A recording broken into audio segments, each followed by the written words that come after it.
Well, that was brutal. One way to end the regular season, definitely on a low note for the Green Bay Packers, losing 24-22 to rival Chicago. I'm Dominique Yates. I'm joined by Pete Dougherty.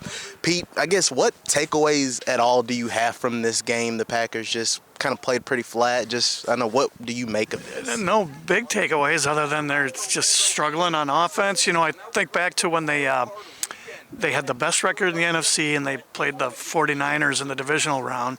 And in their last regular season game, LaFleur played starters for a half and then yanked them. And they kind of got the worst of both worlds there. This time he plays everybody, and they kind of got the worst of both worlds. They got Watson hurt, and they played a bad game start to finish. Love got hurt, so he came out. Willis finished, looked okay, looked pretty good early, and then not much after that. Not the way you want to go into the playoffs. You know, we'll see if they just bounce back and play a really good game next week, but they're trending at the very end of the season here. They're trending in a bad direction. I guess what stood out in terms of the differences between last year to this year, because last year around that time, the Packers hit their stride and then they were able to do some nice things in the playoffs. This year, 2 straight losses heading into the playoffs before they head to Philadelphia next week. What's been the difference? I wonder if the expectations of this season, they just have not handled those very well. You know, internal, external, it's both. And it probably starts with the coach. You know, he's a pretty wound up guy, and I wonder if that's trickled down to the team. Love is still a young quarterback, but he was playing so much better at the end of last year than he's played the last couple weeks here, the last few weeks.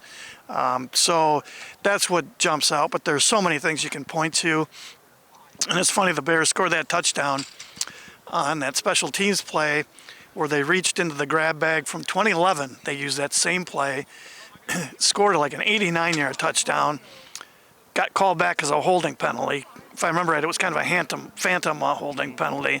And here they use it again today and get a 70-whatever-yard touchdown. Yeah. Was it 94? Oh, yeah. Man.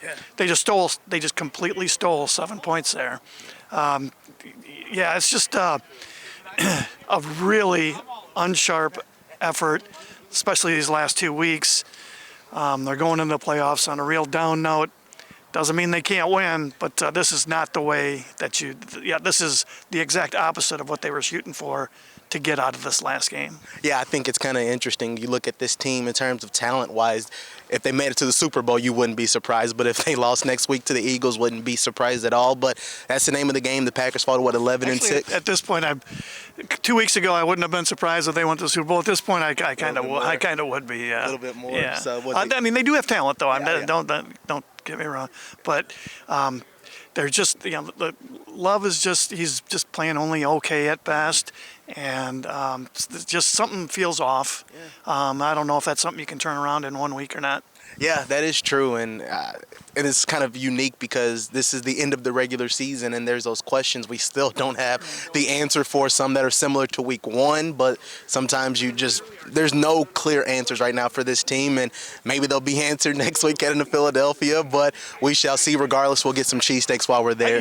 I think it'll be answered one way or another next week, probably. That's right, but the Packers would fall to 11-6 on the season. It's kind of crazy what fell to 1-5 in the NFC North this season, which is pretty remarkable when you think about how loaded that division is and where the Packers kind of fell into the mix. So they'll be a 7 seed taking on the Eagles next week in the NFC wild card. For Pete Dougherty, I'm Dominique Yates.